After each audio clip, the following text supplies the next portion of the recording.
Ada sini ada remaja, pemuda sama remako nih. Kalau bapak-bapak ini remako ya, remaja kolot. Tapi semangat itu harus kita bangun. Bapak Ibu yang dimuliakan Allah, ini kalau kita cerita Hamka, ini nggak akan sampai jam. Bapak Ibu mau sampai jam berapa saya berdiri di sini? Sampai subuh. Masya Allah, mau subuh saya gitu loh. Saya keliling kemarin dari Pasaman, Suliki, lalu kemudian ke Parabek. Ada 8 tempat sejarah yang saya kunjungi. Jadi ngisi pagi, subuh, terus ngisi seminar, terus tempat-tempat sejarah. Bapak Ibu yang dimuliakan Allah, saya lagi nulis buku, bagaimana ulama-ulama Minang itu membangun cinta. Ulama-ulama Minang membangun romantisme keluarga. Bagaimana Haji Agus Salim membangun mahligai rumah tangga dengan Zaitun Nahar, istrinya. Bagaimana Hamka membangun mahligai cinta rumah tangganya dengan istrinya Siti Raham. Bahkan ketika Siti Raham meninggal, Buya Hamka menulis di majalah Panji Masyarakat berjudul Dia Adalah Obat Hati Ayahku. Lalu yang ketiga, bagaimana Natsir membangun mahligai cinta dengan istrinya Umi Nur Nahar. Jadi anak-anak muda Minang, jangan rujukannya Fajar Satboy. Ya, Bapak tahu Fajar Satboy? Oh iya, Romako gaul ya. Bapak Ibu yang dimuliakan Allah Subhanahu wa taala. Nanti buka surah Al-Furqan ayat 40 ya. Rabbana hablana min azwaj wa dzurriyyah waj'alna lil muttaqina imama.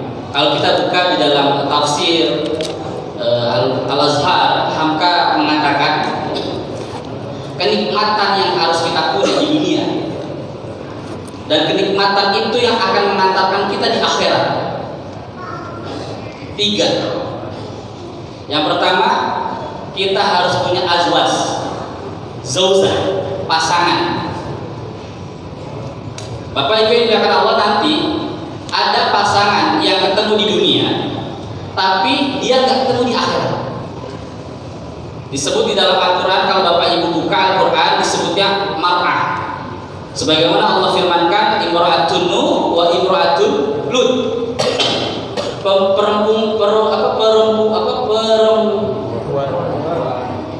Minum dulu bismillah.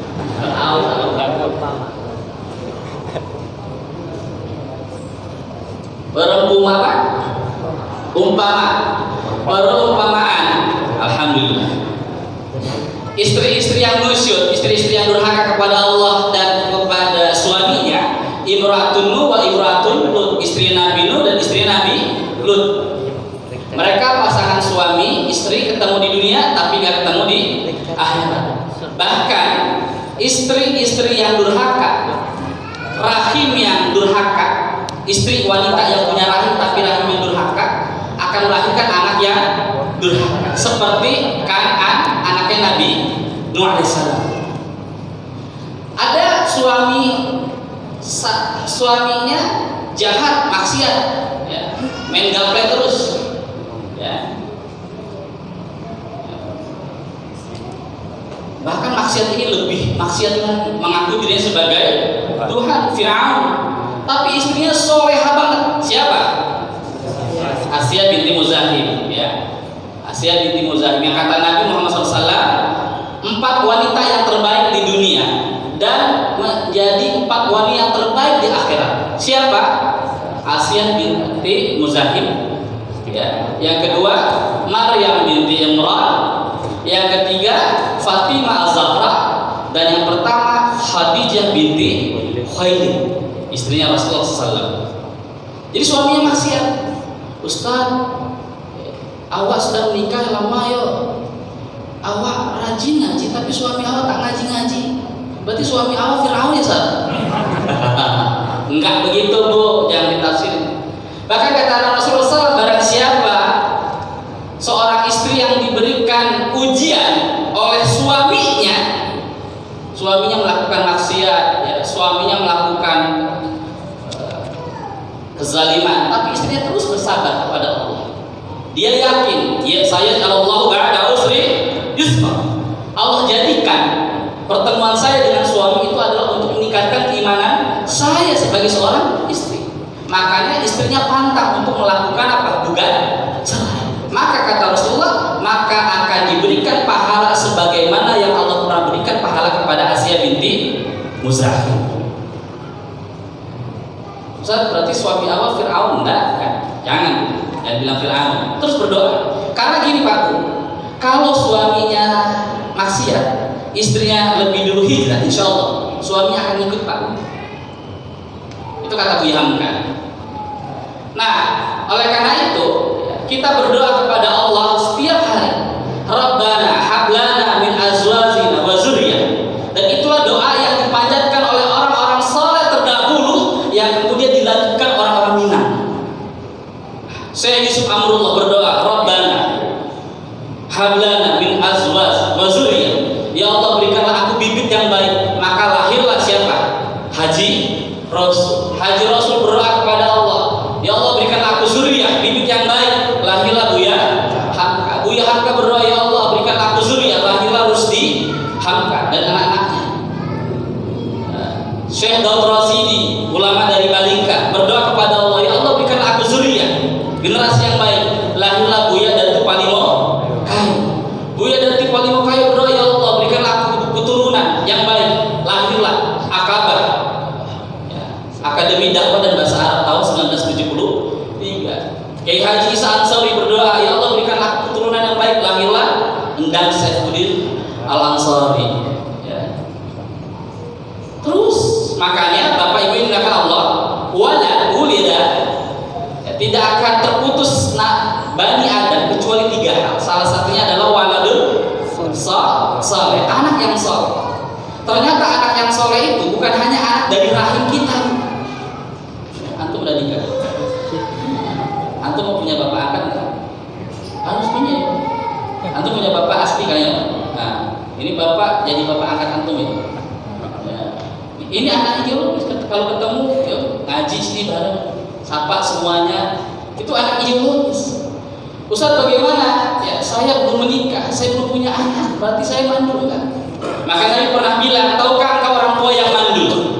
Para sahabat menjawab, ya Rasulullah, orang tua yang mandul adalah orang tua yang tidak bisa melahirkan anak. Orang tua yang tidak bisa melahirkan. Kata Rasulullah, bukan. Orang tua yang mandul adalah orang tua yang punya anak tapi tidak bisa melahirkan anak yang saleh. Makanya tanda-tanda akhir zaman, kata Nabi, akan banyaknya umatku di akhir zaman orang tua yang melahirkan majikannya. Benar nggak? Maksud apa orang tua yang melahirkan majikannya? Anak ya ketika sudah punya kekayaan sombong sama orang tua. Ya. Orang tua karena sering dikasih duit sama orang anaknya apa? Keluh lidahnya. Makanya dulu kenapa orang-orang awam, ya, orang-orang kita, orang-orang Minang itu ya, hebat-hebat. Dia sebelum merantau dididik gimana? Di surau. Di surau.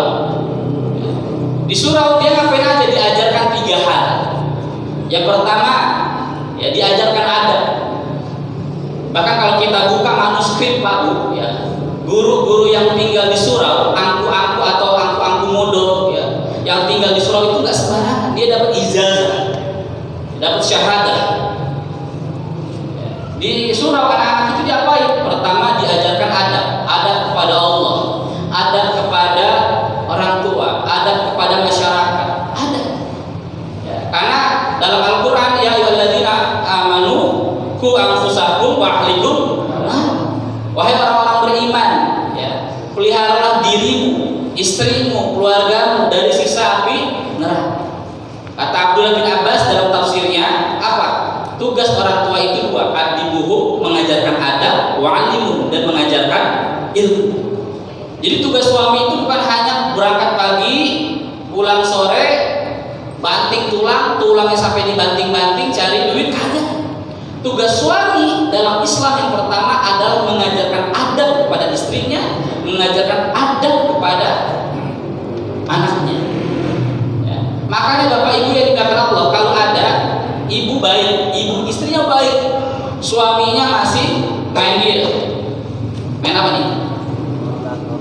Bukan main lato, kalau lato gini-gini. Ya. Main gaplek, ya. Ya. Suaminya kagak sholat, insya Allah istrinya bersabar, ya, istrinya nggak berdosa. Ya, istrinya nggak berdosa. Tapi kalau ada suami, ya, istrinya, ya, mohon maaf, ya, sholatnya masih bolong-bolong, ya, jilbab belum dipakai, maka suami berdosa. Walaupun berdosanya juga istri. Kenapa? Karena suami tidak bisa jadi imam. Makanya kata Buya Hamka, jadilah rumah tangga itu seperti masjid. Kata Buya Hamka, apa rumah tangga yang seperti masjid? Adanya imam, suami, dan adanya makmum, yaitu istri dan para anggota keluarga. Ketika istri, ya, melihat ada kemungkaran atau kemaksiatan yang dilakukan oleh imam, suami nanti banjir. Lalu apa? Istri menegur. Istri yang baik menegur. Istri yang baik pasti menegur. Ada rumah tangga yang kedua seperti kuburan, Pak. Kata Hamka. Apa rumah tangga yang kayak kuburan? Sepi. Ya, nggak ada komunikasi antara suami dan istri, antara orang tua dan anak. Orang tua ayahnya pulang kerja, mandi, masuk kamar, makan, jebret, selesai. Berangkat pagi, pulang malam terus gitu. Itu rumah tangga yang seperti kuburan. Lalu yang ketiga kata Buya Hamka, ada rumah tangga yang kayak pasar, berisik, nggak ada komunikasi yang berkualitas. Ya, suami baru pulang kerja, ya, suami baru pulang kerja, ya. Lalu ada barang yang berantakan. Kata suami, istri kok tak bisa kerja ya? Seharian awak kerja, kok ini nggak ngapa-ngapain di rumahnya? Lalu istrinya apa? Marah digituin, ya. Ayah baru bilang begini aja ya, saya tadi ngantar anak gini-gini, ribut. Ya. Itu rumah tangga yang seperti pasar berisik. Ada rumah tangga yang saling satu sama lain saling menuntut, yaitu rumah tangga yang seperti rumah sakit. Masuk rumah tangga yang seperti rumah sakit apa, Pak, Bu? Dokter bilang, pasien, kamu gak akan bisa sembuh kalau nggak saya obati. Lalu pasien yang pintar jawab, dokter nggak akan dapat duit kalau saya kagak sakit. Nah gitu, makanya 4 model rumah tangga: rumah sakit, rumah tangga kayak kuburan, rumah tangga kayak pasar. Jadi rumah tangga yang kayak masjid. Ya, itulah kenapa kita berdoa, ya. Yang pertama minta istri, ya. Makanya bapak-bapak harus punya istri satu tuh harus bersyukur. Pasti akan nggak berani ada istrinya ya.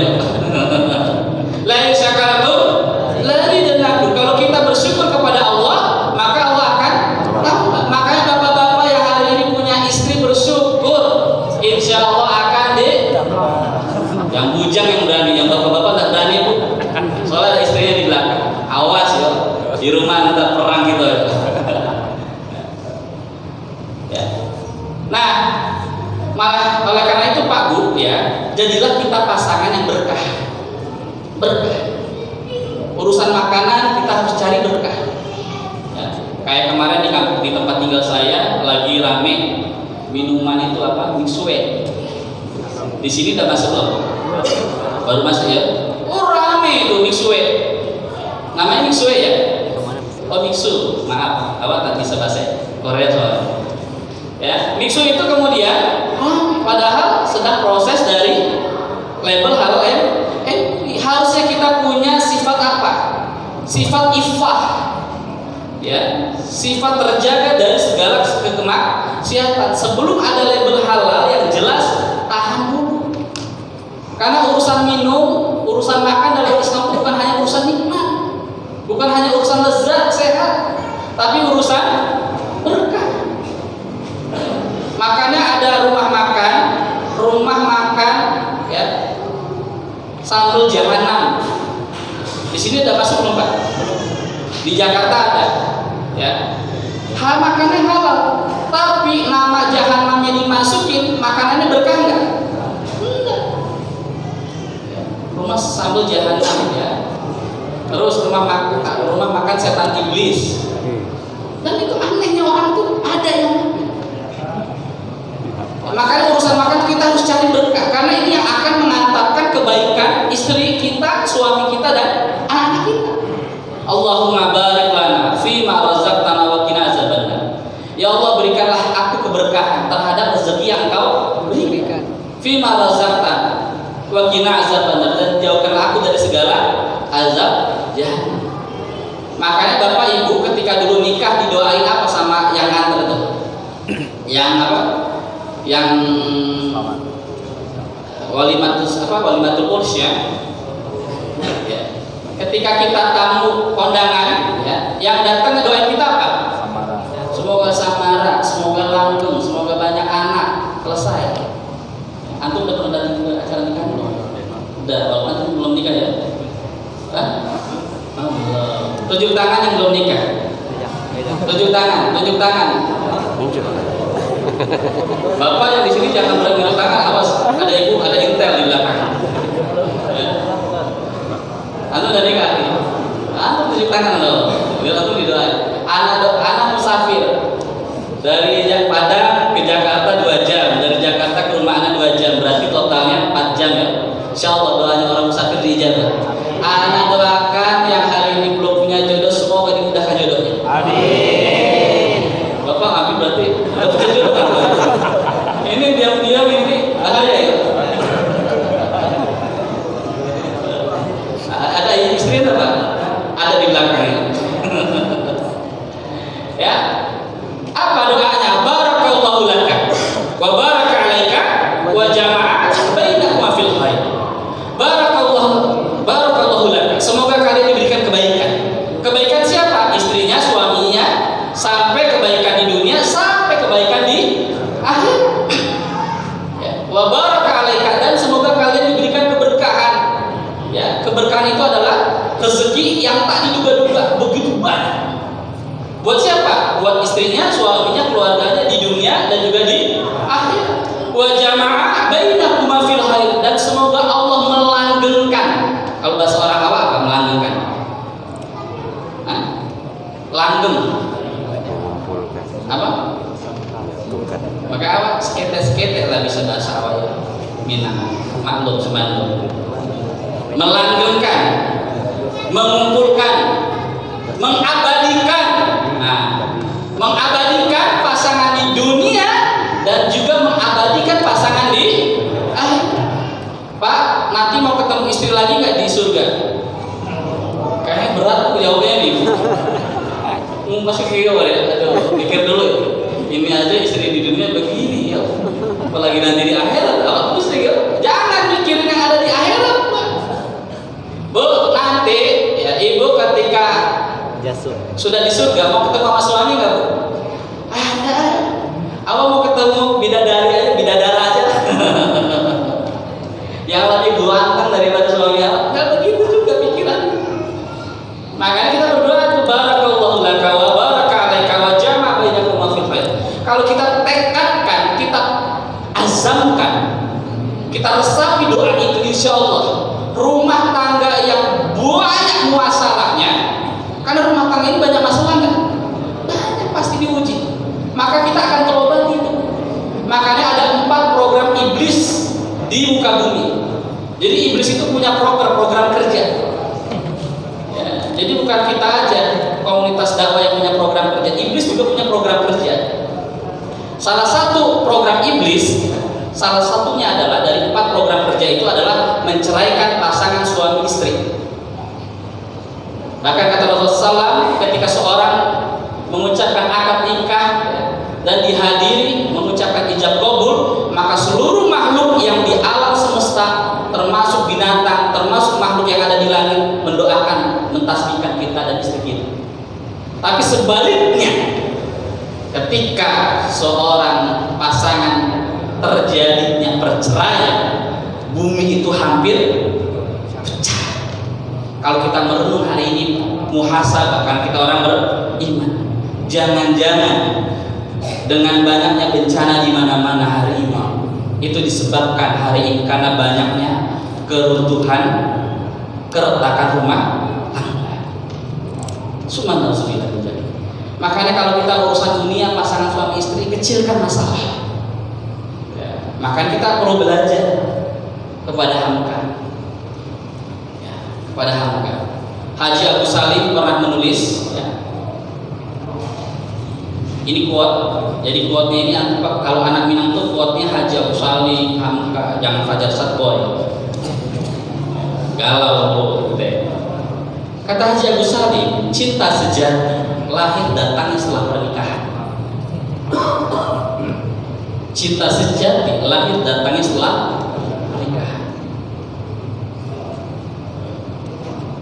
Makanya luar biasa Haji Abu Salim, ya, panggilan kasih sayang. Itulah benar kata Nabi, untuk menimbulkan cinta. Jadi cintanya harus dirawat. Cinta ini harus terus dirawat. Kalau nggak dirawat, cinta itu akan pudar itu lambat laun akan mati rasa. Maka Nabi mengajarkan, ya, kepada kita agar kita cinta ini akan selalu hidup, mensuburkan cinta kita dengan pasangan kita, nggak boleh mati. Pertama, ya, panggillah ucapan yang baik, manja dan sayang. Rasulullah memanggil istrinya dengan ucapan apa? Umairah. Ini suami punya istri, maaf, badannya agak gemuk gitu ya. Gendut sini yo. Ibu sakit hati nak bu? Sakit mas. Ya suami ya. Nah, pokoknya jangan yang kayak gitu. Ya, ucapkan yang baik. Ya. Haji Abu Salim manggil ke istrinya Makcil, ungkapan kasih sayang. Lalu istrinya manggil Abu Salim Pak Ce, ya. Dan itu merawat cinta luar biasa. Sampai, ya, ketika Haji Abu Salim punya anak, Abu Salim itu anaknya tidak ada yang disekolahkan di sekolah Belanda. Semuanya anaknya itu sekolah di rumah. Ya, Violet Hanifah, ya, yang dipanggil Joyet, lalu kemudian Islam Salim, ya, dan sebagainya. 7 anak Haji Abu Salim itu sekolahnya di rumah. Siapa gurunya? Haji Abu Salim dan Zaidunah istrinya. Bahkan suatu ketika Pak Rum, muridnya Haji Abu Salim dari Jom Islami Tembon, datang ke Gang Topekong itu di Jakarta dari Stovia, yang sekarang jadi Gedung Kebangkitan Nasional di Jakarta. Datang, kaget. Anaknya anaknya Haji Abu Salim, ya, Islam Salim itu, dia lagi baca buku, ya, baca buku bahasa Belanda yang itu dibaca oleh mahasiswa-mahasiswa Belanda. Padahal usianya itu masih SD. Walaupun dia sekolahnya di rumahnya. Lalu suatu ketika Hamka datang ke rumahnya Haji Abu Salim. Haji Abu Salim itu ngomong pakai bahasa Arab ke anak-anak. Kadang pakai bahasa Belanda, kadang pakai bahasa Arab. Nah, lalu yang kedua Pak Natsir. Ya, Pak Natsir itu setiap hari dia selalu makan bersama istri dan anaknya. Karena kata Pak Natsir, satu tempat untuk membangun ahli cinta yang terus terawat adalah meja makan. Makanya ketika Pak Natsir mengantar di kantor Dewan Dakwah di Jalan Keramat Raya 45 di Masjid Al Furqan, jam 1 siang Pak Natsir harus sudah pulang. Kenapa? Karena dia ditunggu makan sama istrinya. Gak kayak sekarang suami sekarang. Istrinya udah masak, suaminya makan di luar. Yang jawab itu pasti melakukan itu. Sampai kalau nggak ditanya sama istri, udah makan belum? Belum, padahal udah. Nah, kenapa meja makan itu penting, Pak? Karena ada 2 tempat, ya, ada 2 tempat yang tempat itu sangat bagus untuk kita menyampaikan nilai-nilai keimanan dalam rumah tangga kita. Yang pertama pada waktu makan, yang kedua pada waktu safar, jalan. Ya. Pada waktu makan apa? Nabi pernah mengundang, ya, orang-orang kafir Quraisy. Ya. Ketika Nabi mengucapkan, memproklamirkan asyhadu alla ilaha illallah. Lalu yang kedua ketika Nabi ngajak anak kecil ya, Abdullah bin Abbas ya, naik ontak. Kemudian apa? Nabi ajarkan keimanan dan waktu itu yang pas. Nah, yang menariknya dahsyat luar biasa. Di meja makan itu Pak Natsir sama istrinya, sama anaknya. Anaknya ini kan nggak bisa bahasa Belanda. Hal-hal yang sifatnya Allah sensitif dalam pasangan suami istri, Pak Nasir di depan anaknya, biar anaknya nggak tahu. Kalau ngomong ke istrinya pakai bahasa Belanda, pakai bahasa Belanda. Suatu ketika anaknya Pak Nasir yang perempuan, Bu Aisyah Nasir, penasaran apa sih yang diomongi sama Abah dan Umi. Ya, kita ini nggak tahu. Lalu Aisyah Nasir, anaknya Pak Nasir ini bilang ke istri Pak Nasir, Umi kan guru bahasa Belanda di Pendis Pendidikan Islam di Bandung, ya. Masa Umi ngajarin bahasa Belanda ke anak-anak yang lain, ke kita anaknya nggak bisa bahasa Belanda? Jawabnya seorang ibu yang cerdas luar biasa. Anakku Aisyah, Indonesia ini udah merdeka. Ngapain kita belajar bahasa Belanda? Belandanya juga udah kabur. Banyak kisah-kisah mahligai rumah tangga ya, yang perlu kita bangun dari kisah-kisah orang-orang Minang. Bagaimana ya, Hamka pernah cerita. Ini teman-teman kalau mau nikah, cari bukunya Hamka, bukunya yang berjudul Pribadi Hebat. Ya, langsung dicatat karena pengen buku nikah ya, maklum. Suatu ketika Hamka begitu kagum dengan orang sahabatnya yang sebenarnya secara ekonomi sangat terbatas, tapi sahabatnya ini selalu dikunjungi teman-temannya, ya, berkunjung ke rumahnya. Dan luar biasanya yang berkunjung ke rumahnya itu, ke sahabatnya Hamka ini disuguhkan makan, minum. Padahal Hamka tahu orang ini hidupnya terbatas. Tapi kata Hamka, karena mereka pasangan suami istri mempunyai wajah yang cerah, yang selalu senyum, mereka tampakkan kepada saudara-saudaranya, kepada tamu-tamunya, sehingga keberkahan itu datang kepada keluarganya. Yarzuqu min haitsu la yahtasib. Allah buka keran rezeki dari arah yang tak diduga, tak disangka-sangka. Suatu ketika, Pak, Hamka lagi tak punya duit, Pak. Sedangkan tamu mau datang. Aduh, gimana ya, kata Siti Raham istrinya. Ya, dia bilang, istrinya Mulia, kita lagi nggak punya apa-apa. Bagaimana kalau kita wajahnya cemberut aja, biar tamu nggak jadi datang. Biar tamunya itu tahu diri, gitu. Karena kita nggak punya apa-apa nih. Kata Hamka, ya, jangan begitu dinda. Kalau kita cemberut kepada saudara kita, Allah akan tahan kerahmatan, kerahiman, keberkahan buat rumah tangga kita. Akhirnya mereka memuliakan tamunya. Gak lama kemudian Allah buka keran rezeki. Artinya dalam urusan Islam, senyum itu adalah sedekah. Maaf Bapak Ibu yang dimuliakan Allah, kalau kita belajar ulama-ulama Minang, baik Hamka, Natsir, ya, mereka itu kalau salaman, kalau mereka salaman, kalau orang salam ke dia, Pak Nasir sama Hamka itu tatap wajah yang mengucapkan salam, dipegang tangannya gini, ya. Anak doain sudah dapat jodoh, ya. Gemeter tangan-tangannya Bu. Takut ya dinikahin masal nih. Bapak punya anak tak perempuan? Oh enggak, alhamdulillah. Kalau enggak, awak minta ya. Didoain sama Hamka, wajahnya ditatap. Ya, bagaimana kabarnya? Enggak kayak orang kita sekarang. Oh, mukanya kemana, tangannya di mana? Itu tidak boleh. Kalau kita salam kayak gitu, Allah akan tahan keberkahan kita. Nah, ini sekedar bagaimana kisah-kisah orang Minang, termasuk Hamka tadi, ketika dia menulis tafsir Al-Azhar, dia mimpi bertemu ayahnya.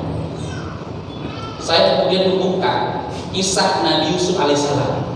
Antum nanti buka tafsir Al-Azhar tentang Nabi Yusuf alaihissalam. Ketika Nabi Yusuf digoda oleh perempuan permaisuri, luar biasa. Kita kalau digoda kayaknya nggak kuat ya. Tiba-tiba Yusuf kan punya hasrat juga sama seperti manusia. Tiba-tiba apa? Dia teringat akan wajah ayahnya. Akan wajah ayah. Ketika dia teringat akan wajah ayahnya, langsung dia tarik ya baju perempuan itu yang belakangnya kan, lalu kemudian Yusuf kabur. Artinya apa dari kisah tentang Nabi Yusuf? Pendidikan seorang ayah akan lebih membekas dalam jiwa anak daripada setiap hari harus bertemu dengan seorang ibu. Ayah memang tidak harus selalu hadir di rumah, tapi seorang ayah harus hadir di saat pada waktu yang tepat. Maaf, bahkan seorang ayah harus tahu baunya anak itu pakai apa, ya kan? Seperti Nabi Yakub alaihissalam. Yuk, ketika Nabi Yakub kan punya 2 istri, Pak. Baru tahu ya, 2 istri. Dan istri yang pertama itu melahirkan 10 anak, dan itu anak-anak yang durhaka. Yusuf, Gideon, Naftali, Gad, Asyar, Zebulon, Yahuda, dan seterusnya. Sedangkan yang 2, Yusuf dan Benyamin, itu adalah 2 anak yang baik kepada Allah dan kepada ayahnya. Kenapa? Karena mereka beda ibu. Dan istri yang pertama itu istri yang musyrik, istri yang durhaka. Sedangkan dari istri yang kedua yang melahirkan Yusuf dan Benyamin itu dari istri yang baik.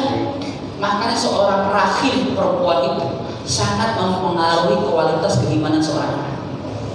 Makanya dulu orang-orang saleh dahulu ya, mereka selalu bukan mencari pacar, mereka bukan mencari istri karena istri pasti, tapi mereka yang cari pertama itu mereka mencari ibu. Ibu buat siapa? Buat anak. Ibu buat anaknya dia. Makanya pengaruh ayahnya luar biasa, dan itulah yang terekam oleh Buya Hamka.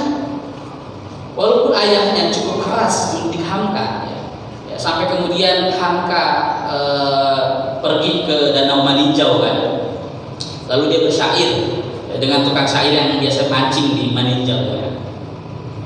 Sampai Hamka sempat terjadi pergolakan. Tak lama kemudian dirangkul oleh abang iparnya Buya Sultan Mansur, ya, Ayah Sultan Mansur gitu. Support ya. Lalu sekali lagi, kenapa Hamka bisa menjadi tangguh? Ingat, iman itu tidak bisa diwarisi. Iman juga tidak bisa dapat dijual beli. Hamka menjadi anak yang soleh bukan karena dia anak ulama. Bahkan kalau kita lihat ada anak Haji Rasul, ya, itu juga ada yang murtad. Ada. Siapa namanya? Siapa? Abdul Wadud. Jadi pendeta. Arti seorang ulama itu belum tentu bisa mewarisi keimanan kepada anak. Oleh karena itu kita berdoa kepada Allah. Kata Hamka dalam tafsir Al-Azhar, kita harus terus berupaya berdoa kepada Allah. Rabbana, ya Allah, min azwajina, berikanlah aku istri yang baik. Yang kedua, wazuriyah, dan berikanlah aku bibit, ya, keturunan. Zuriyah itu berasal dari bahasa Arab yang artinya zarah. Zarah, kita harus punya zarah. Apa? Cari bibit yang baik. Kita hari ini jadi anak yang sholat, ngaji, karena kita punya apa? Rahim-rahim yang baik. Ya. Kita harus ciptakan juga bibit-bibit yang baik untuk generasi keturunan kita. Dan yang terakhir kita minta kepada Allah, wa ja'alana lil muttaqina. Kita jadi imam. Jadi ayah itu adalah imam. Ketika bacaannya imam salah atau rakaatnya kelewat, makmum harus menegur. Begitu juga suami. Apa yang menyebabkan Adam dan Hawa keluar dari surga? Karena Adam khilaf dalam 2 hal. Pertama, salah gaul. Yang kedua, salah makan. Salah gaul apa? Yang namanya iblis harusnya dijauhi, malah didekat. Udah kayak gitu, Hawa diemin aja. Kalau kata anak sekarang. Ya, terus yang kedua, salah makan. Yang harusnya buah itu tidak dimakan, malah dimakan. Itulah juga yang menyebabkan kita terhalang kebaikan oleh Allah. Pertama, salah gaul. Makanya seorang istri harus tahu dengan siapa suaminya bergaul. Begitupun sebaliknya, seorang suami harus tahu dengan siapa istri bergaul. Baik di dunia maya, di dunia nyata, dunia maya, dunia gaib nggak ada ya? Nggak ada. Itu harus tahu. Dan yang kedua, seorang suami harus benar-benar memastikan memberikan, jangankan satu piring, satu sendok, bahkan satu sedikit makanan harus benar dalam keadaan halal. Dulu ada seorang ulama, Pak, dia punya anak yang kelak ulama ini jadi besar anaknya. Namanya ulama apa? Anak yang jadi ulama besar ini Fakhruddin Ar-Razi. Suatu ketika dia lewat seorang ayah ini lewat satu kebun ya, yang itu ada apel ya, di luar dari pagar itu. Ya, daripada apelnya itu dimakan hewan codot. Kalau hewan codot itu apa di sini? Luwak ya. Kelelawar, daripada membazir dia bawa lah apel itu ke rumah, satu apel itu. Akhirnya dia kasih kepada istrinya yang sedang mengandung Fakhruddin Ar-Razi. Akhirnya ketika sudah melahirkan ibunya itu, anaknya usia 1 tahun, 2 tahun, 3 tahun, 4 tahun nggak bisa baca surah Al-Fatihah. Akhirnya merenung ini, apa ya? Kok anak-anak yang lain bisa? Akhirnya merenung, jangan-jangan ini ada yang salah. Akhirnya ayahnya bilang, dulu waktu aku lewat dalam satu perjalanan ada kebun orang, ada apel yang jatuh, bukan dia ngambil apel ya, ada apel yang terjatuh, daripada dimakan hewan, lebih baik aku bawa pulang, aku berikan kepada aku. Kata istri yang baik apa? Inilah yang menyebabkan anak kita tidak bisa baca surah Al-Fatihah.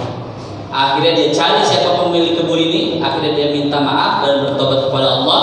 Akhirnya tak lama kemudian Fakhruddin Ar-Razi bisa membaca surah Al-Fatihah. Bahkan Fakhruddin Ar-Razi yang tidak bisa baca Al-Fatihah ini disebabkan dari asupan makanan apel yang bukan dengan cara yang halal, akhirnya menjadi ulama besar ya. Bahkan menulis kitab tafsir yang berjudul Mafatihul Ghaib, yang artinya kunci-kunci kegaiban. Ulama, pakar tafsir, ahli fisika, ahli matematika, Fakhruddin Ar-Razi itu ada ini. Makanya benar kata Imam Syafi'i, kalau kita nuntut ilmu, tanamkan dalam diri kita makanan itu harus baik. Itulah Hamka pernah cerita dalam tafsir Al-Azhar, makanan yang kita berikan kepada istri dan anak, makanan yang kita berikan dengan cara yang halal, itu akan mendatangkan sakinah, mawaddah, warahmah, kebahagiaan.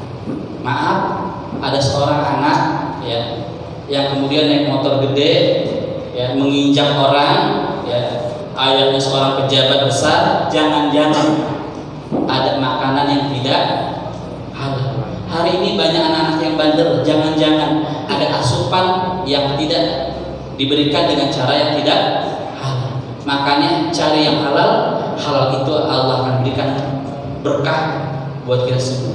Dan dari berkah itu akan melahirkan zarah-zarah, bibit-bibit yang baik untuk melanjutkan perjuangan ulama Minang.